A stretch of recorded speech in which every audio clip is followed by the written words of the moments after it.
and Aram. This has already been a wild episode, and we didn't hit record, so all of you missed it. You fucking suck. This guy that we have on right now, it's 5:30 in the morning. He's in Australia. Tomorrow. It's 5:30 in the morning tomorrow. Yeah, so and then really the way science works, you're listening to this before it was recorded. So this guy, it's this actually never interstellar. It's 5:30 in the morning. This guy looks unbelievable. I mean, he's got the Under Armour polo on. The hair is done. I think his motto is "We have a job to do." Is that right?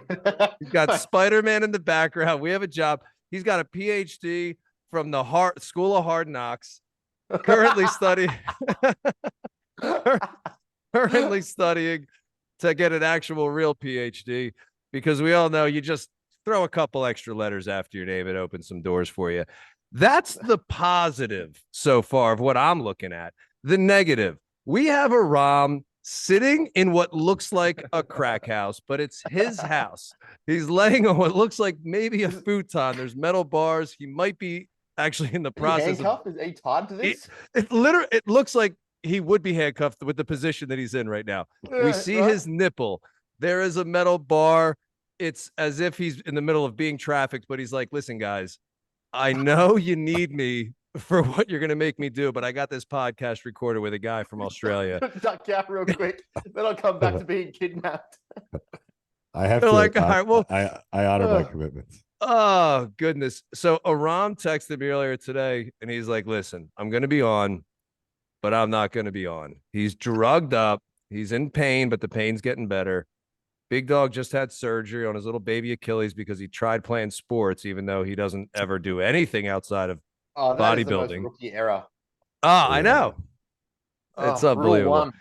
Once you start bodybuilding, you don't do anything else. Yeah, Ben, he made it 3 minutes into the game. It was 7. It was 7 minutes. 7?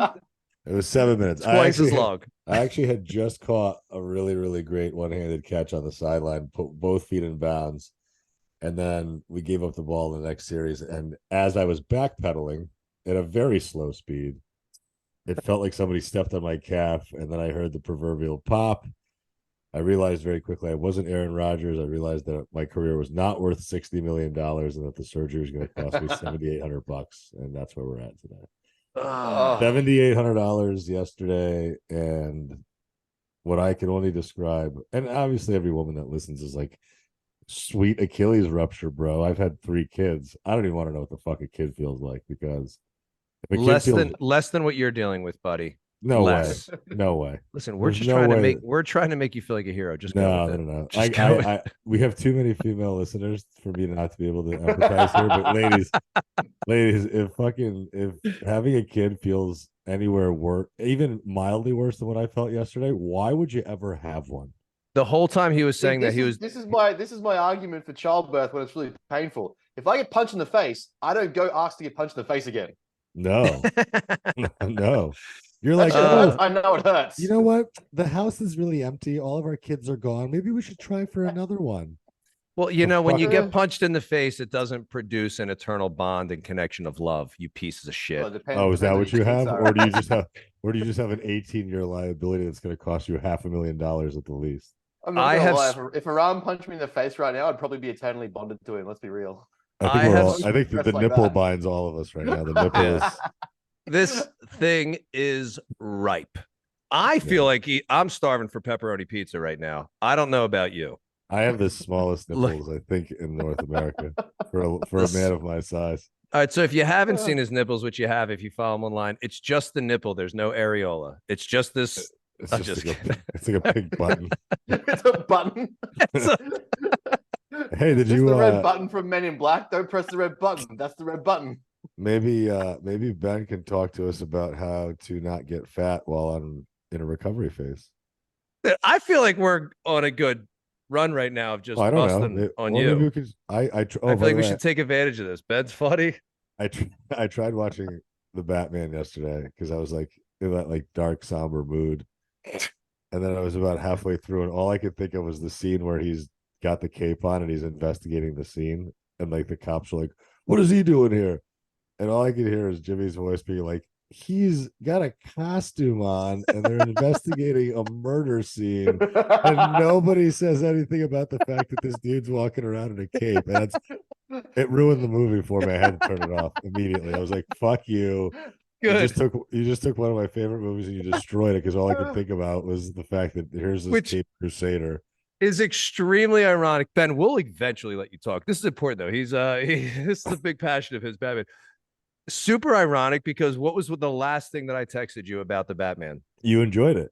I enjoyed it. You It said took that you 3 liked it. tries, 2 failed suicide attempts, but I kept pushing Wait, are we through. talking about the Robert Pattinson version? Yes. Ooh. Correct. Terrible. Oh. It's terrible. Hold on. We have a man Ooh. from the future who's going to tell us what he Yeah. thinks. Did you like it? Oh. I mean, This is going to make me feel so good if you hated it. Please. You're going to look, vindicate Jimmy. you've got a grown ass man that got to play Batman. His first point of contact was, I'm not going to get jacked because I want to look realistic. You're fighting fucking aliens and monsters, brother. Like, you don't really get to have the opinion that you want to look realistic and stay natural. Like, you flew around as a vampire for 5-10 years, like as in your teenage years. So, you know, talking about realism in your acting career, you should probably just do what everyone needs you to do, and that's get jacked to play Batman. How much dashboard confessionals did this version of Bruce Wayne listen to? Vindicated. My parents are dead, so I'm gonna go emo grunge for 5 years as Batman. Thank Ben. I just like the Thank fact that you. he never ever took Thank off you. his eye makeup. He always had his eye makeup on. Listen, we had a whole episode about how I hated it and he loved it. I hated it. I hated It had it. potential, but at the same time, it was terrible. Terrible. I still don't hate it. I can't. I say gave it. it 3 tries. On the final try, with a what totally what optimistic changed? attitude, I What was changed? like, all right, it wasn't bad. But what changed it? Because the movie obviously is still the same thing, and obviously I watched it in a different light yesterday because of your voice in my head. I'm glad. I'm glad it ruined it for me. But I mean, if you go into the movie expecting the story not to be very continuating to anything else because DC's changed their mind 45 times. Yeah. If you go into it understanding the Penguin and the Riddler are kids, basically, and all of a sudden he's not actually going to try and fight the big bad guys. He's just going to arrest them and basically just end up in this weird spiral of like grunge, like 90s era Gotham, as if it's like Backtown Chicago, and that's basically where we're going to draw the line. It's like Nor detective, like that whole theme of like Nor detective. If we're going to stop there, but considering Batman has literally fought gods, I mean, yeah, it's a good movie. If you just want like a cop detective, I don't know, like 80s 90s grungy type sort of vibe, sure, but it better not stack into anything else DC and then try and be comparable. Dude, all I'm picturing, and this is what I kept saying to him, is like him turning and his cape like knocks over a lamp. Like him just disrupting the scene because he's like hanging out. You've contaminated everything by being here. Sir, it's so bad. Can you put the little thing over your boots, please? Bruce. It was so bad. But I came around because of my love for Aram. I gave it like a real honest chance. But for the first 3 times, the first time I'm in the movie, even my son was like, "This sucks," and he's 10. He's 10. What he didn't tell you though, Ben, was that they both did mushrooms on their way in. We did. And then the second time I watched it is because I was having a hard time falling asleep, and it worked. I needed a snooze. I couldn't sleep. I'm putting on the Batman. Out within 15-20 minutes. Out cold. Credits roll through the first opening. Listen, fantastic. If you want to optimize sleep, and that's going to optimize recovery and hunger and fullness cues, boom, watch Batman. All right, let's get into some stuff. I have a time limit today, unfortunately, but let's get into some stuff. We're going to definitely already, I feel like we're doing a part 2. Aram, introduce Ben. What can I say about Ben that hasn't already been said about Afghanistan? Ben, I'm more of a failure. Let's be real. Is he the bomb? Is that what you mean? Yeah, exactly. Boom. Okay. I thought you mean is more of a failure, but yeah, sure. No, that was the Taliban is back. So I met Ben because Ben presented at the Super Coach Summit in Reston, Virginia. So they got this guy to fly all the way from Brisbane, Australia to the United States, to basically our nation's capital, which is 100% some type of a plot that he's got going on. he spoke on stage about probably one of the most practical things I've ever heard spoken about, which is basically how do we improve body composition, which is the conversation that all of our clients don't know they want to have, but that's really what they're talking about when they say, I want to lose fat, or I want to expose this, or I want to look like No, this. that's what I was going to say. Tone, whatever, it's long, lengthen, whatever they want to do. But Ben just had such a practical approach. He's like, hey, listen, it's really simple.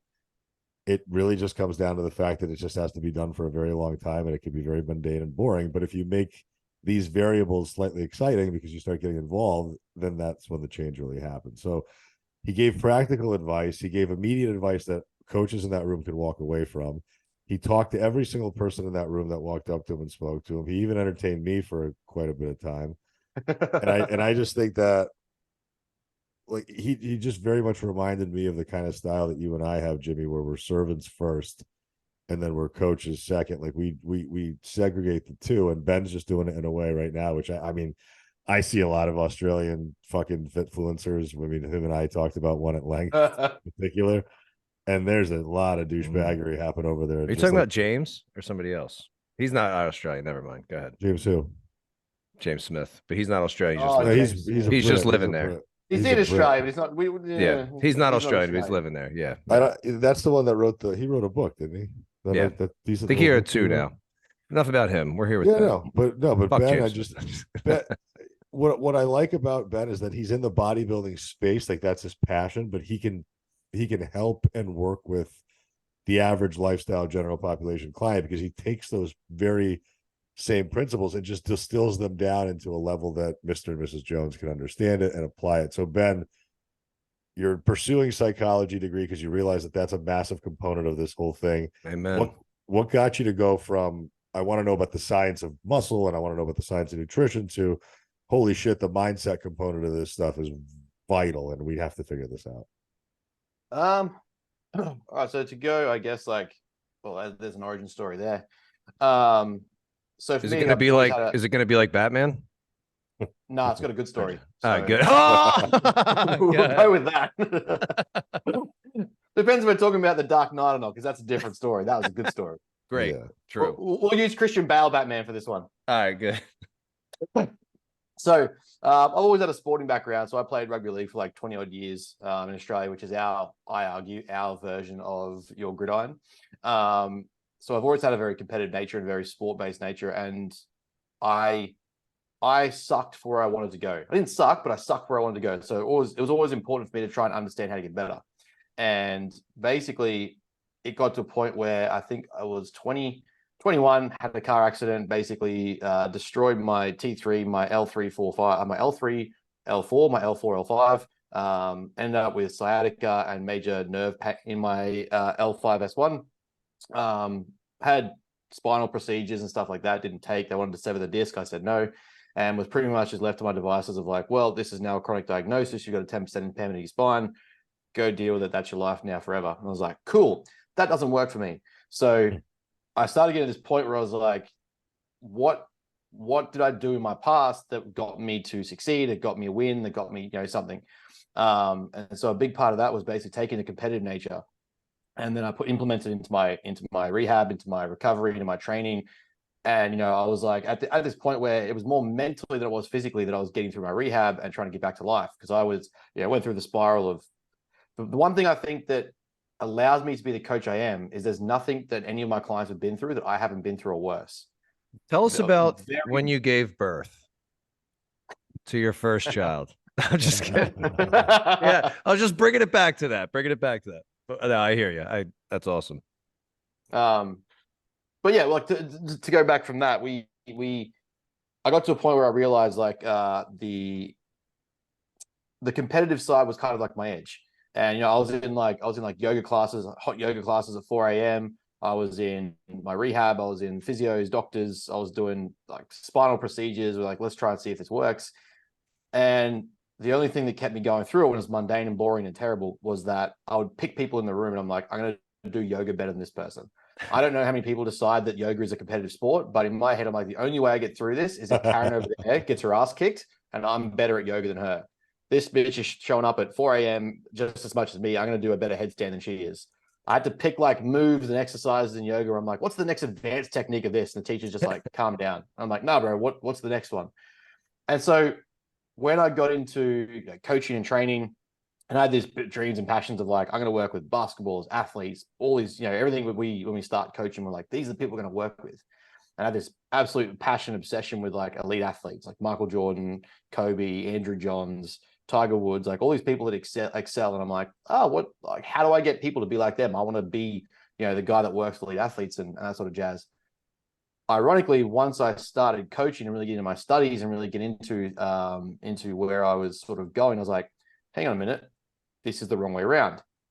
What I'm actually finding is we're not trying to take or make every average person or the assumption that we're going to work with elite athletes right off the bat, right?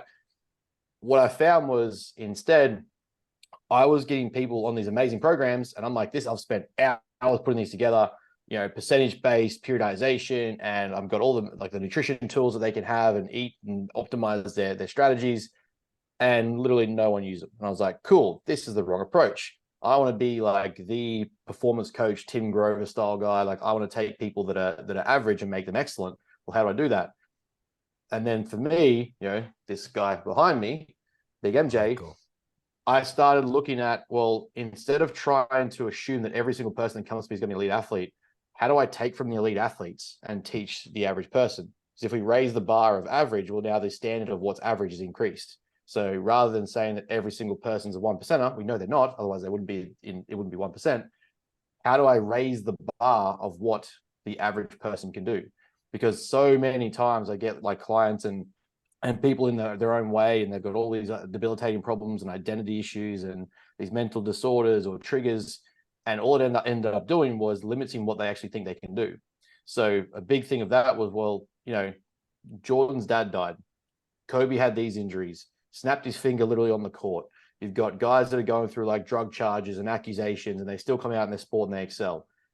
What did they do to get through that stuff that didn't redefine who they were, didn't change their identity, didn't change their focus? What are these skills that they use psychologically? How do I give them to these people who just want to get, 20% better body fat, or, sure, end up with an explosive jump, or end up on stage in a bodybuilding show or on a powerlifting stage? So for me, the big part was, well, every single coach knows training nutrition, right? Like we all know training nutrition. It's the fundamental concepts of what we think is coaching. And so the big part of that was, well, what's different? And I started realizing the reason why I was able to do the things I was doing was I'm slightly more mentally autistic than other people, and there's strategies and skills that I have that perhaps everyone doesn't have. So it's got to be something above training nutrition that actually gets them to where we're going. And that's kind of where, I started to recognize that in our model, it can't just be, training and nutrition, because every single person knows if more information about training and nutrition was what got people on stage or to better body fat, we wouldn't have jobs because it's all free on the internet. So big part of that for me was like, well, let's start implementing psychological coaching, actual skills, strategies. Like my current unit at the moment is in performance and sports psychology. And we're taking stuff from those courses and implementing it with our clients, whether they be the athletes, whether they be, just people wanting to improve lifestyle. The big thing that I like to get that excites me is when the average person wants to act more like an athlete, but they have no intention of doing anything, really excellent. Like they're like, I don't need to get on stage, but I want you to push me as hard as I can. Like, cool, that's the fun shit, because, you get to see what happens when you dedicate your time, your efforts, your goals, the mundane repetition, and you start to build that motivation, that momentum. And then often what I find happens is it cross correlates to the rest of their life.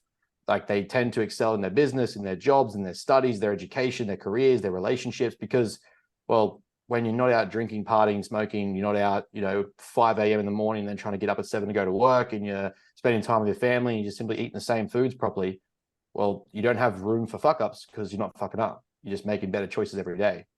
Boom, suddenly you're better where you want to be. It's crazy. You think that comes from just a higher standard for yourself, as well as just a greater value? Because I think a lot of people, they hear that and they're like, well, I want that, and I truly do want to live a life that sounds like that. But when I'm challenged to go ahead and act that way, I find out very quickly that I don't take those actions. So what do you think it is that makes people not take those actions? One of the big things that we have found that statistically, even in the research, but anecdotally, once you start to apply it, is your values, your priorities, and your goals. When there is an incongruence between the values you have as a person, the top 3 priorities in your life, and the main goals that you set, if there's an incongruence in there, those things aren't going to work. It's like a really extreme example I give on this is kind of like me claiming that I'm a tree hugger and I'm going to, I'm out to, Greta Thunberg and I'm going to save the world, but I've also invested in oil companies and big gas. The two things conflate. They don't work. They're complete contrast. So my values can't be protecting nature or Mother Earth or whatever you want to call it, and money. We feel triggered the way that you're attacking the U.S. government right now. What do you mean? The US government's great. Completely coming after him. Completely agree. Completely agree. But yeah, that's kind of like the biggest thing that I've found. And it shows because then they get this emotional attachment to the incongruence. So, why did this thing not work out? I put in the effort. Well, you've got this, we have what's called like the action intent, the thought intent action gap. And basically the thought of something they want to do, the intent and the action don't always align, or there's a gap and they stop and pause. If you add enough mental friction to that gap, well, suddenly you're not doing those things because it's too hard. And if you're genuinely not aligned and passionate with it, it's not happening. For me, like you'll see on all matters stuff, all of our business stuff is purpose, consistency, intensity. Everything I do, I believe, has to be done with a purpose. There is an intent or intensity behind why we're doing it, and it's done consistently. Even if it's I tell my clients, even if you give me 70%, if you give me 70% consistently, rather than one day of 100, guess who ends up further ahead?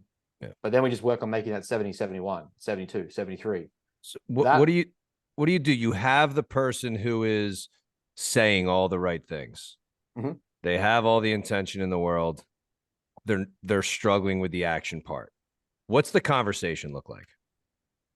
So a huge one here. It's one of my favorite strategies as a therapist, as a counselor, as a coach, is I'll sit down with the client and we'll do a Zoom catching calls. So like, I've modified a little bit in the way I work with my athletes and stuff. I used to do weekly catch-up calls, but now it's kind of like on their time. So I'm like, you have access to me 24/7. We have a catch-up call once a month. But if there's issues get in the way, like let's hash it out straight away. Yeah.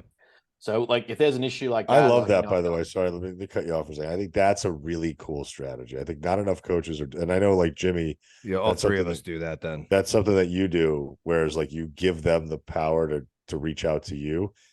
I think it backfires in some cases because some people, even though they're paying for help, they don't quite always ask for it because they see constant reminder though to tell those people. Then there's those people where they just, and I get this very few and far between at this point, but you get those people who are asking every little thing. It's like, I've already answered this.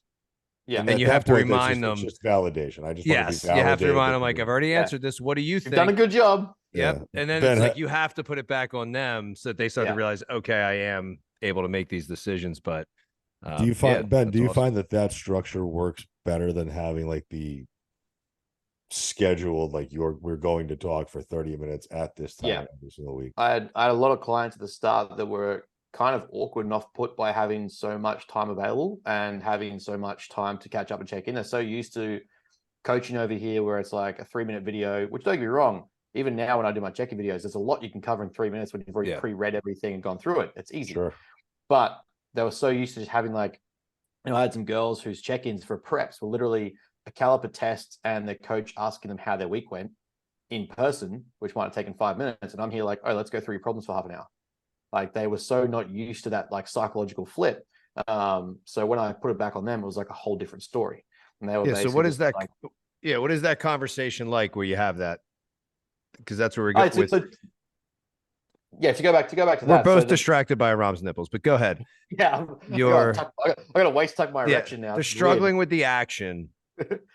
This is a big conversation you love having. Yeah, so big thing there is at the very start of all of our client journey is a big part of our process, and you can download this for free. I've done a video for it on my website. You can literally download it and watch me explain how we do it, and it's mapping out a goal setting sheet. The way we like to do it is their physique goals, their business and career goals, and their personal goals, because to us those domains should be separate. But at all points in time, we should be pointing towards something positive and directionally forward, so that we have something to reflect on. But the big overarching theme there is that I'll always have them map out their 3 biggest values. So once we get to the point where there's a struggle, there's an incongruence, there's a misalignment with their actions, whether it be someone wants to prep, power build, body build, lifestyle change, I'm even coaching executives now, regardless of what their goal is, sorry, what their direction is or what their field is. If there's a period of time, I'm like, okay, it's been a month now, we're making the same sort of mistakes, we're not really picking up what we're putting down, I'm not really getting these lessons. I'll have them come back to a call, or even just simply in their check-in message them and say, look, you've told me XYZ. We have a time frame for XYZ. I need you to take a step back, go back to your value sheet, your goal sheet, and I want you to ask yourself, are the values that I've claimed to live by, are the actions that I'm taking aligning with the values of the person I want to be? And then basically put it back on them to reflect on, like, as we know, you can chastise a client, but in all counseling theory, we pretty much are well aware that if you just spend your session attacking a client or attacking a patient, it basically shuts them down and sends them away. Yeah. Negative reinforcement, yes, it still works, but it's not going to achieve the outcome we're trying to do, which is behavior change. So I have them revisit what they've told me their values are. Like, you've told me this is who you want to be and this is who you are. Are you just saying that to impress me, or do you actually live by that standard? And there's different ways I'll do that. I've got dads, and I'll sort of say, like, rather than saying, are these the standards you want to live by with me? I'll say, are you acting like the man that you want your kids to look up to? And the power that, like, just by understanding your client a little bit differently, like what their trigger is or what their motivations are, that then gets them to really reassess, like, I say XYZ, but do I mean it? And then from that, I hit them with this tool that is it's one of my favorite tools in psychology. It's called a choice point. And basically, at any decisional moment or any pivotal moment where you've got a micro choice, a microcosm of choices, a major choice, you basically stop yourself. And this is where that kind of like the thought, intent, action sort of strategy comes in, to stop yourself and say, is the choice I'm about to make going to take me to the life that I want to achieve, or take it away? It's not good or bad, positive or negative, because again, that's like, it's directional tone language that we're not trying to use. We're trying to chastise them because it's never gonna be perfect. But by simply encouraging them to make more choices towards the life they want, the net outcome has to be positive if they do more of those, right? So let's say it's like, just simply takeout when they haven't got the macros counted, or they don't know, they've already had takeout twice a week, and I'm like, let's limit it to twice a week. And it's Saturday night and they just didn't plan food. Well, okay, what's the choices that led to this? What's the issues that led to this for that to be occurring? Is the choice you're about to make now going to take you towards the life you want, or is it taking it away? Are these actions aligned with your values, or are they not aligned with your values? And then from that, they might make the mistake and still choose the food, but then we come back and check in and say, okay, so you told me that you wanted XYZ. We've got these action plans in place. How do we prevent that happening in the future? Oh, well, I should probably prep more of my food. Awesome. Let's do that, because that takes you to the life that you tell me you want. And that's where our goal says that you should be. So just that strategy there, it's probably one of the most powerful, encouraging behavioral strategies that I've used. And it's got like a 90% success rate. Like the more you put it back on the client to figure out their own decisions and values in life, the more you put the emphasis on them to make the decisions. It's more reinforcing and empowering of them to make the decision, rather than, as you know, if we just sit there and say, hey pal, you're doing this, don't touch that cheeseburger Saturday night. Oh, my kids, we do cheeseburgers every Saturday night with my kids. Okay, cool. Well, maybe we can change your calories during the week. So Saturday you have those, but it means during the week you make better choices. Cool. Done. I was more locked in when you were talking than I think ever on one of these episodes. That question, I think everybody listening is going to hear you. Does this align with your values? If they actually do write those things down and be like, fuck, like shit, it's a real confrontational moment for somebody. It makes me start thinking about, as you're saying the tool, I'm sitting there thinking about shit. So I think that's very, very powerful. Fantastic. Let me ask you this though, Ben, because I think, and this is, I don't always want to assume that everybody knows everything or they even understand the terminology sometimes. Like, I think if you were to ask somebody in passing that might not be a client of ours, or just a person maybe on social media that's consuming our content, and we pose that question to them, what are your values? How would you define what a value is, and how would you expect a client to answer that question? Because I think sometimes we don't know. Yeah, we say things like, character, Yeah. integrity. Yeah. And it's like, no, that's not your values. Prestige Yeah. worldwide. Boats and hoes. We put glue on a bee. So an easy way that I've used, it's very existential, it's very heavy, but basically like the easiest way I used to describe values is, what are the 3 words that you would want used to describe you on your tombstone when you're gone? And the reason I do that is like, I love a very existential approach. Ironically, my tutor did not like my stories at school. I have a very dark sense of humor, so I use existentialism a lot. We're sitting in counseling theory and we've got 21-year-olds that haven't really experienced life yet, and here I'm being like, death. So What's I the dig meaning it. of it all? What I does it all dig it. mean, yeah, Basil? why are we here? So that Basil. to me is a really easy tool, heavy tool, but it's an easy tool to people to not only contemplate their mortality, to go very stoic with it, but to also have them sit and realize like, well, when I'm gone, I can't act anymore. I can't do anything different. So there's no changing the thoughts and the words that people have of me and the actions I've made. If that's on your tombstone, it's set in stone. Literally, that's it. Like, you can't come back and rechange the first innings. You're done. So what are the 3 biggest words that will define and describe you and the principles that you've lived by as a person in your life that are going to be written on your tombstone? They're the 3 values you live by. And the thing is, that is where people get it mistaken. People try and set their goals and then describe their values align with those goals. Bullshit. It doesn't work. The deepest principles that you live by are going to govern your goals and how aligned they are and how achievable your goals are. So you have to have it's called a top-down process. It's basically like, we start with your values at the top, set those, then you go, okay, this is the person I want to be, but now I need the outcome of the destination. That's my goal. Now I have that goal. How do I get there? Well, that's where we start to come up with like your micro choices and your destinations, your checkpoints, all that sort of jazz. So having those values that, will be written on your tombstone, those 3 words that describe you, you start from the top and work back from where you want to go. And that's pretty much been like the easiest but most reinforcing strategy we've used across a good 100 clients now. Yeah. I like to think of values as simply, and I agree with what you're saying, for somebody who might be going like, I don't even know what's important to you, Yes. and some people, it's like, what's important to them is connecting with other people, but the way that they act that out is partying with other people. Yes. And so now we don't have to party and drink and eat a bunch of shit to connect. It's not the partying, it's the connection. So once they can kind of figure that out, it's connecting with people, it's being there for my kids, it's being an example of somebody who actually shows up for themselves. I mean, maybe that's not all going to be on your tombstone. It'd be awkward, but it's just a different way to look at it. So if you're struggling with one thought, there's always that, what are things that are important to you? Which is and simplify them to single words. Simplify them to single words. Like you said, consistent, reliable. So Ben, exactly. what are your values?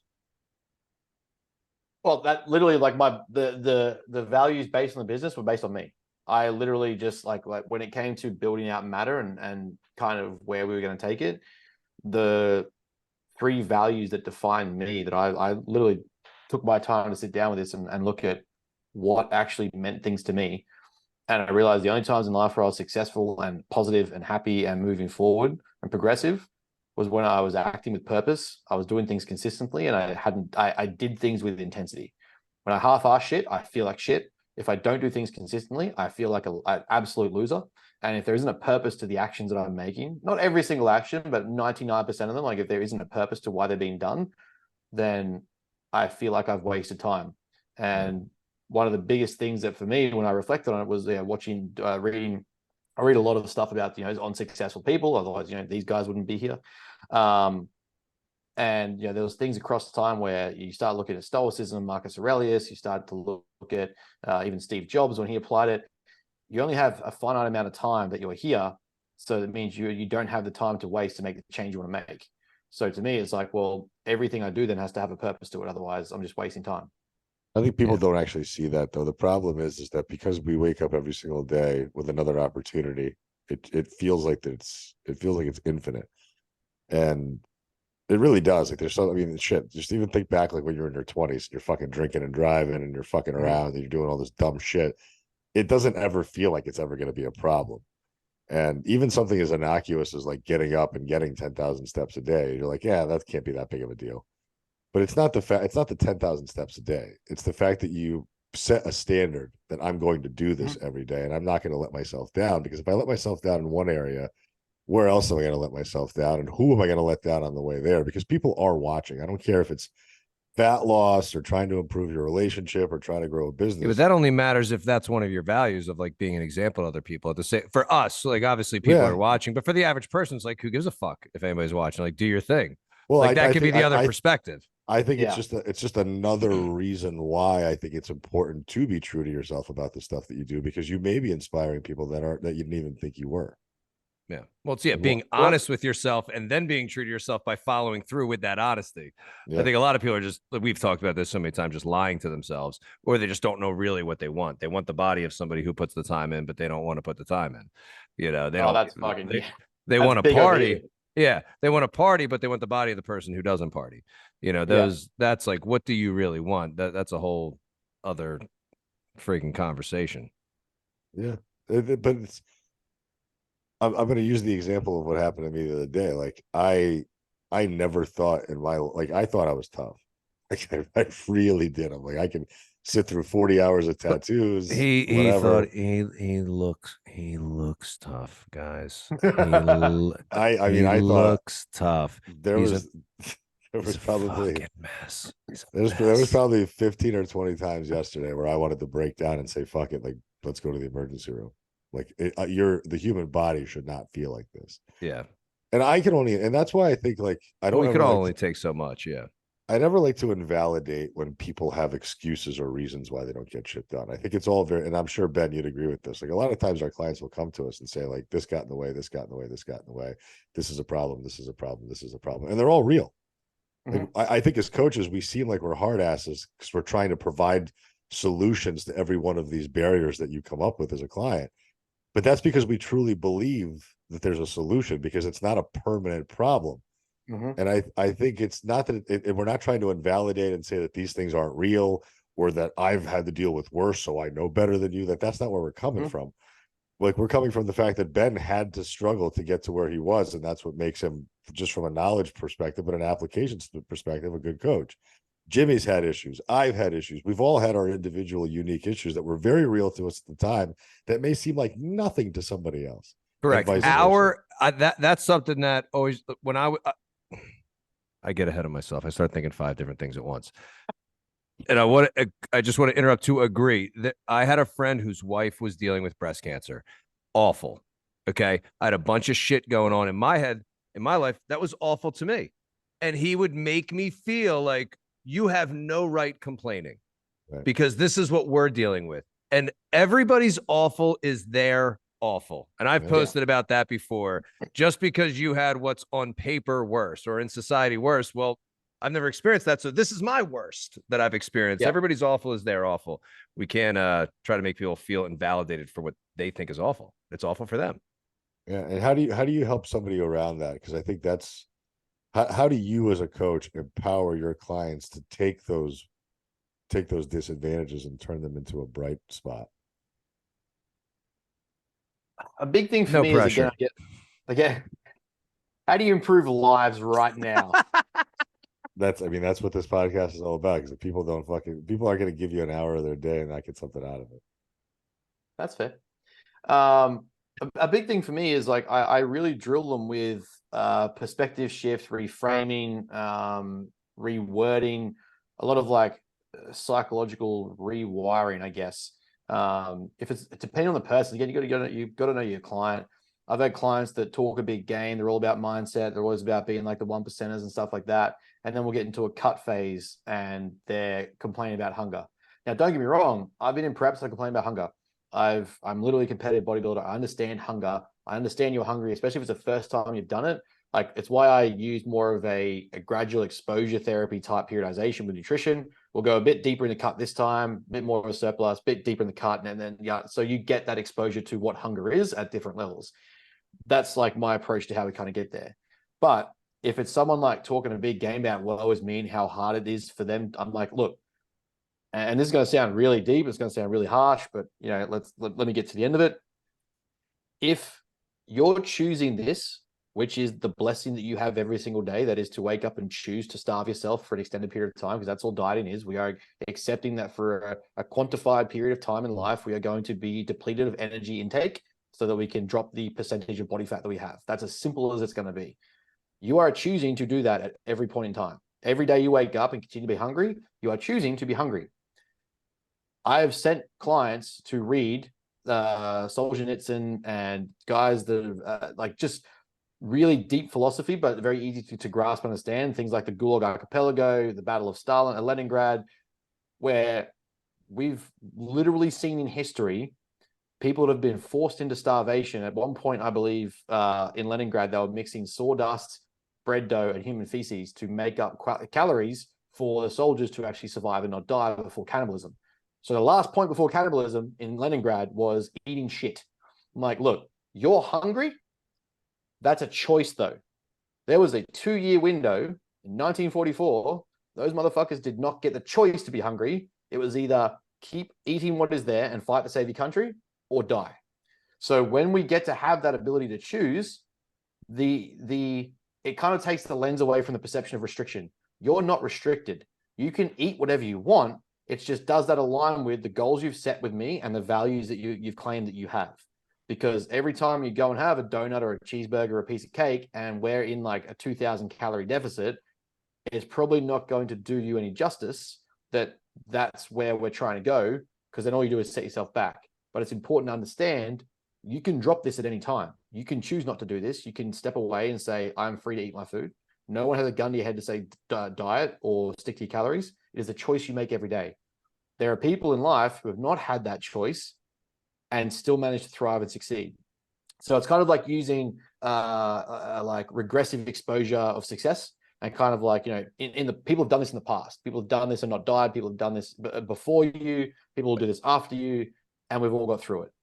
As you're saying that, I'm picturing somebody with a 6-figure salary complaining that they don't have as much free time as a homeless person. You have this choice. Like you got to go to work every day, but you got a 6-figure salary of it. You don't have to. You could just go be homeless. You don't have to be in this deficit. Yes. You can eat your face off, and then you can not lose the weight that you wanted to lose. This was your choice, that it's a gift, that choice. I love that perspective shift. That's fantastic. But yeah, the whole time you're saying, I'm just picturing a fucking rich guy complaining about the free time of a homeless person. It's like, they didn't have a choice. Or the person who doesn't want to work over 35 hours a week and then bitches that they don't have any money and can't go anywhere. Yeah. And that's the thing. We should get paid more because everything has it's what we call the duality of life. Everything has a cost, or a positive and negative, right? Like everything has, no matter what you do, there is a sunk cost involved about the decision you make. So, whether it's like people that are like, rich people never, like rich kids and nepotism never comes with any consequences. Give me someone who's never worked hard for anything in their life, and they have drug addictions, and all they have to do is spend money on hookers and crack and getting drunk, versus someone who had to struggle and fight their way up. If you don't think that is a hindrance, you're not really perceiving life properly. So just because someone has what you don't, doesn't mean there isn't consequences to their choices.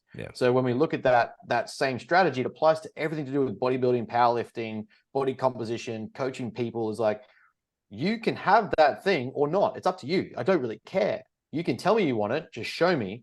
But at the end of the day, you're not restricted with me. Like, I hate the term, it's only when I hear like coaches genuinely say like, you can't eat this. But 90% of the time, you're not restricted. Restricted to me is like, I'm looking at, people that are waiting for the next pack of rice to rock up on the truck so they can eat for the first time in a month. That's pretty restricted. Macca's is down the road from your house, 500 meters, and you've been eating that every single day for the last 5 years. We're just saying that for a period of time, you probably shouldn't have Macca's every day and stick closer to your calorie budget. It's not restriction. It's just that you decided upon one day, hey, I'm done being fat and overweight and unhealthy, and my markers are sky high, my lipid panels are terrible. I want to get healthier. That probably comes with avoiding Macca's for a little while. That it's, again, where that what we call narrative theory, the language that you use around the decisions you make have impact on how they feel, how you perceive it, how you act with it.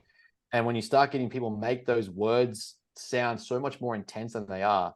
Like, you've got to have there's so many people that come off bodybuilding stages and they'll have these words like bodybuilding caused me restriction and eating disorders and disabled living, and it caused me that. Like, no, you chose at every point to get up and do that. You chose to keep doing that. You chose to work with that person. You chose to be on stage. You have to take some accountability here. It's that same perspective of language. Yeah, it's kind of like when we had Beth Farraco on. She was talking about dealing with alcoholism, and she's going to AA and she's going to these meetings. And at a certain point, even though we all commonly say you're always in recovery, if your language is I'm still in recovery 20 years later, that's powerful versus the person who's like, I'm not going to these meetings anymore. I don't even identify with that old person. Language is powerful. And that's what Beth was saying. She stopped going to the meetings. I don't identify with these people. They're still talking about the struggle. They're still blah, blah, blah. I'm done with that identity. And so language is absolutely, we talk about, absolutely. Well, it's just that negative self-talk. Like there's people that I've encountered on social media who every time I post something, they have something to, they drop like a teary eye emoji, or like, I can't believe you said that, because that definitely hits me in the feels. And I'm like, how many times are you going to DM me about the same narrative of I can't do it, I'm not worth it, this doesn't work for me? Like, you've made so many other things in your life work. You're gainfully employed. You have children. You have somebody who you come home to every day who doesn't fucking want to leave and run away. Like, clearly you're good at some stuff. It's not that you're not good at this. It's just you haven't given it enough time to materialize. And people get attention for complaining, which is addictive. But I literally just had this conversation with my 10-year-old. He's complaining about, he's got swim practice, he's got soccer, he's got all these things. And he's like, oh, I got this, I got that, I got this, I got that. I go, you got to stop complaining. You know you're going. And as you talk about how tired you are, you start acting tired. I go, if all of a sudden I said, yo, we're going to Dave and Buster's, we're playing video games, we're skipping practice, you'd wake right up. Oh, yeah. That adrenal gland is firing. Yeah. So it's like, I mean, that conversation, you got to act the part. So, which is basically the self-talk. I mean, not fake it till you make it kind of thing, but act the part. It's the conversation in our head is just fucking so many people over. And that's the important part, though, is understanding it's not fake it till you make it. It's not like, people talk about manifest destiny and fucking, act the part until you get there. It's not that. Yeah. It's just simply the words and the language you use to describe the scenarios and situations, even like the words you use to describe diagnoses, prognosis, pathologies, like problems. Yeah. I am someone with, or I am this. Those words fucking kill me. Yes. Because, and this is where modern wave psychology is quite powerful. Michael White created this theory of what's called narrative theory, where you try and differentiate and separate the pathology from the person. And it's probably the most positive thing I've read out of postmodern psychology. I'm not a huge postmodernist. I'm not a huge fan of that way of life. But at the same time, he's created a way for people to perceive that there is a problem and there is you. The two are not synonymous. The two are not, merged. It's not a symbiosis. You're not Venom from fucking Spider-Man. Yes. It is your problem exists. You exist. You're the observer of that problem. Exactly. You're the observer of the problem. Yes. And yes, it can impact your life. But the more that you identify, the more it takes hold. The more you talk about and perpetuate that problem, regardless of what it is, the more it's going to limit your perception of what's possible and what you can do and what you can achieve. And it's one of the most frustrating things. It's what, if we look at behavior change, like Aram, you saw when I was at the summit, and we talked about the behavior, the trans theoretical model. It's what we call about sustain or change talk. And when you go to like the pre-contemplating people are they know there's a problem, but they have no desire to change. They don't care. That's where those people identifying with their problems and they play the victim card, they get the sympathy and pity for it, so it makes them feel good, it reinforces their validation. They have no desire to change, but they want to keep talking about it. I can't work with them. That to me is one of the most painful things in the world, until they're at least in the contemplating stage of look, I know this dickish stuff happened, I know I make these dumb decisions, but I'm ready to work on it and I want to improve it. That's where I'm like, cool, this is my wheelhouse, let's jam. Now we start setting strategies in play for action and actually changing shit. But when you're sitting in that woe is me pity party, that's the victim mindset still. You're still in that victim mindset at that point. It's somehow in 2023 become a badge of honor. Yeah. And Jordan Yeah, you get a Peterson talks about- diagnosis. You get a diagnosis. Now I can't do anything to fix it because it's a diagnosis. That's my problem Yeah, with a lot of things. exactly. Like even at DSM, and these things are legitimate diagnoses, but Yep. they're just adding shit to that book. Can that thing Yep. get thicker? I mean, it's Yeah. out of control where it's like, Yeah. oh, you this is a thing that you do. So therefore we give you a name to it. So now, well, that's what I have. Like that becomes their identity, exactly everything that you're just saying. And that's the problem. And even if you do have a legitimate diagnosis, you still at that point have that choice to say, I'm going to break this diagnosis with new behavior, or I'm just going to let this diagnosis be my identity. And now nothing's my fault. I have a compulsion to take food off other people's plates, which is a real diagnosis for a middle school kid that my wife had to deal with. Like that you can't get punished because he's diagnosed a compulsion to steal food off other people's trays. I mean, this is like real stuff. So it's huge stuff that you're saying right now. To relate it even to nutrition, I had a conversation with a colleague of mine's client recently, and he won't mind me saying this. I said, I'm like, I have 5 minutes of time. Do you want me to be real with you, or do you want me to talk shit? Just not bring it up. He's like, no, I need this. I'm like, all right, cool. He was telling me that he was shocked at my level of calories. So I'm on like 100 grams of carbs a day to finish my cutoff. And like, you know, I love suffering through it. I just fuck it. Let's just do it, get it out of the way, get it done. Then I can go back to grow and eat my food. And he was like, how have you not headbutt everyone? And I was like, because I'm like, this is what I want. I make these choices. I'm already going through hell. I may as well finish it off and go through it further. He was saying to me something along the lines of, I can never stick to calories that low. I'm on like 500 carbs a day and I'm struggling because my ADD or my ADHD, I can't stick to my calories, or, you know, I've got that next shiny toy syndrome and all. I want to eat the next thing, blah, blah. And I was like, okay, you're a successful coach, you're studying, you have a career, you have a girlfriend, you have a life, you have all these things going on. So in other areas of your life, that diagnosis and identity hasn't been a hindrance. So why is it in the choices of words that you use to justify or crux the choices you've made here, your diagnosis is now the excuse, not the reason to push through. But elsewhere, it's worked perfectly. It's not an issue at all. It doesn't come up. But when it comes to sticking to your calories, where you're actually held accountable, all of a sudden you have that it's almost like a get out of jail card where you get to go, I'm a member of the victim society. So this thing that I have gives me an excuse for what I didn't do. Okay, but elsewhere we can see that that's not been an issue. So is it actually an issue, or is it because you've been held accountable to a standard that you now get to go, hey, take it easy on me, I've got this card. Like, or because you were into that stuff. They were into that stuff. So all of a sudden ADD is not a problem. You're in the video games, ADD is not a problem. You're in the carbs, low carbs a problem. And now ADD is the excuse. Yeah. Exactly. And I was like, I just drill, you know, in a very positive and constructive way. I was like, look, you need this real chat. You spend way too much time identifying with the narrative that you are ADHD, not that it's something that you have to deal with. Yeah. Dealing with it means finding tools and strategies to work around the problem, not just accepting it is. If I have a broken leg, do I just not treat it or get rehab done? No. I think you just stay in a wheelchair for the rest of your life. Right. I think that's just, I'm not planning on healing this. I'm just going to re-tear it and never stand up. Well, you're handcuffed to a bedpost right now. I don't think you don't have get a choice. Options. You're about to be like butt plugs, so that's what. Just say any video previews of this I make, it's going to start like I think on your face as you're talking, and then the audio of your voice will stay, and it's just going to slowly zoom down into his nipple. That's going to be every preview. I got to figure out how to do that. I've got a very particular set of skills. Yeah, you do. I unfortunately, I mean, and you guys can stay and keep chatting. I got to get going the next few minutes, the next 5 minutes or so.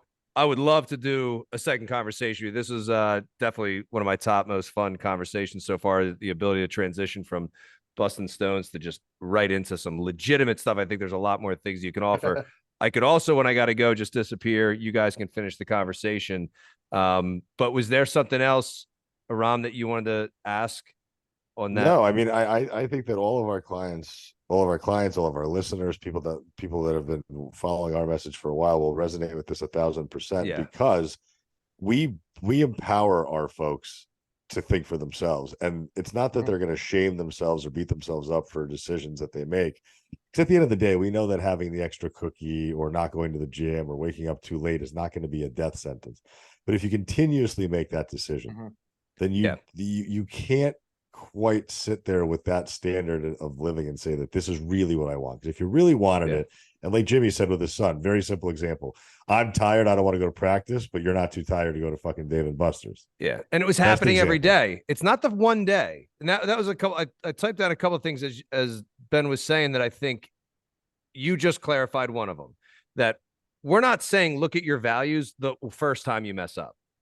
Like one day, one weekend, you're unprepared. You're not like, you know what? I need you to look at your value sheet. This is fucking unacceptable. It's this repeated behavior, this constant coming up with excuses. Now we're going back. Let's look at the I never played real sports, the play thing. And if you play football, whatever, let's go back to your values. That would be the other way to say it.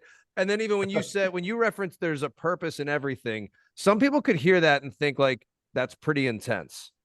And that doesn't mean that you never relax, but you're relaxing with a purpose. It's not how many people are going about their day. They're scrolling, they're watching Netflix, they're doing these things. It's like, what are you doing? I don't know. That's just empty time, empty space. You can watch Netflix with a purpose, whether it's alone or with somebody. There could still be a purpose for it. You could 100%. scroll with a purpose. So when you hear that, if it did click in your head when he was like, everything has a purpose, it's like, relax. He's not the Batman. He's not vengeance. But you've also got to understand too, right? The perspective of intensity that I live by is like, I'm trying to be a pro bodybuilder. Like if like we scale it down, it's like what I spoke about at the conference when I was describing the goal setting spectrum and the body composition spectrum is the greater the degree of your goal and where you sit on that spectrum, the greater the amount of accountability, of values, the actions and the intent you have to have behind it.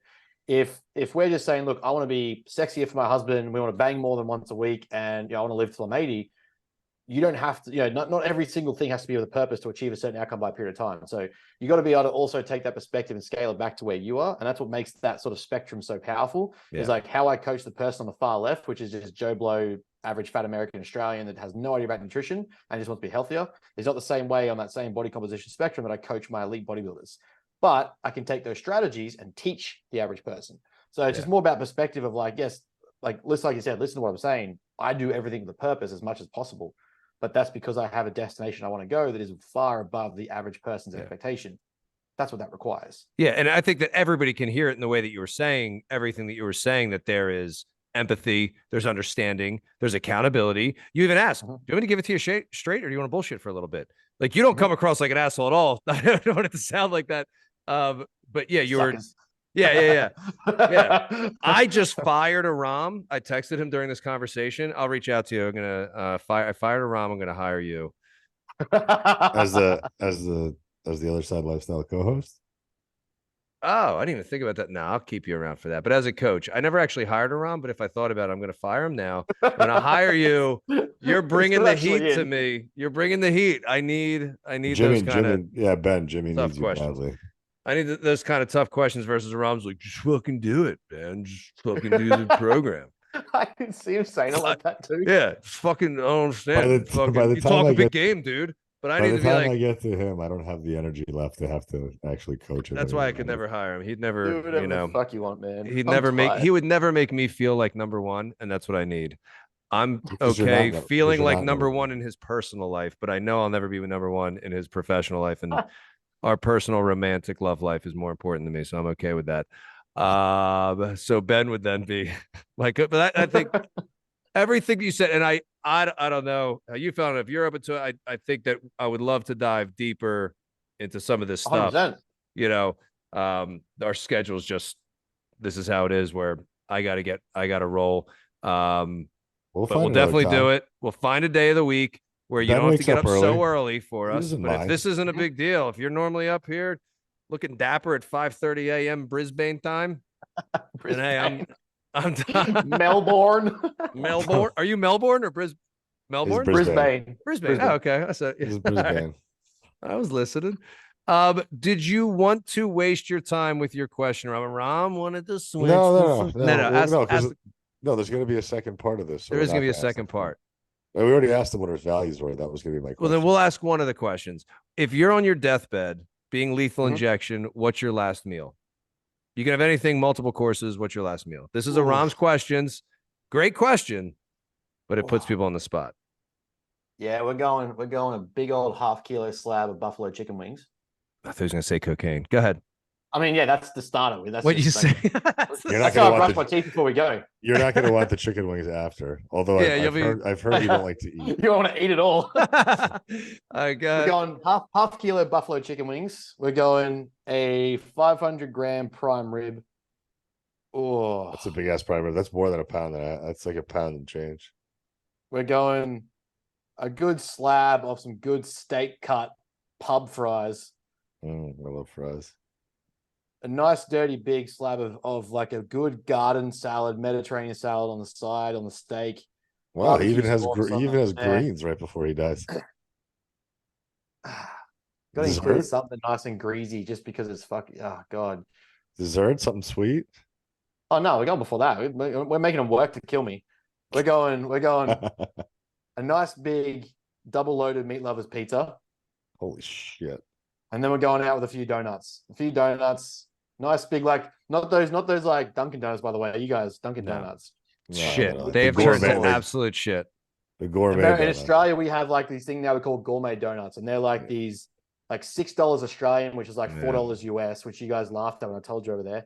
$6 a donut. They're cream filled. There's like stuffing to them. There's like a topping on top. Like it's almost a cake inside a donut. Yep. Two of those bad boys really to send it off because I want to throw up everywhere when I go. You just want to shit all over the electric chair. Yeah, exactly. Make them work for it. Yeah. He's gonna pop like a bag of popcorn. I'm gonna say that I don't think anybody else in the future will ever answer that question with measurements. In case you were wondering if this guy's precise with his tracking. I don't think he's ever logged food. 500 milligrams of steak. Grams, not milligrams. Nobody else is going to answer like that. Fantastic answer. I love it. Appreciate you guys having me. It's been fun. Absolutely, man. I'm sorry. I think sorry that I got to run, but definitely we're doing this soon. Wrap this up. We'll get a Tuesday afternoon if Tuesdays ever work for you. Super early in the morning. We are free. Brother, last thing, this or that. Would you rather? Bye.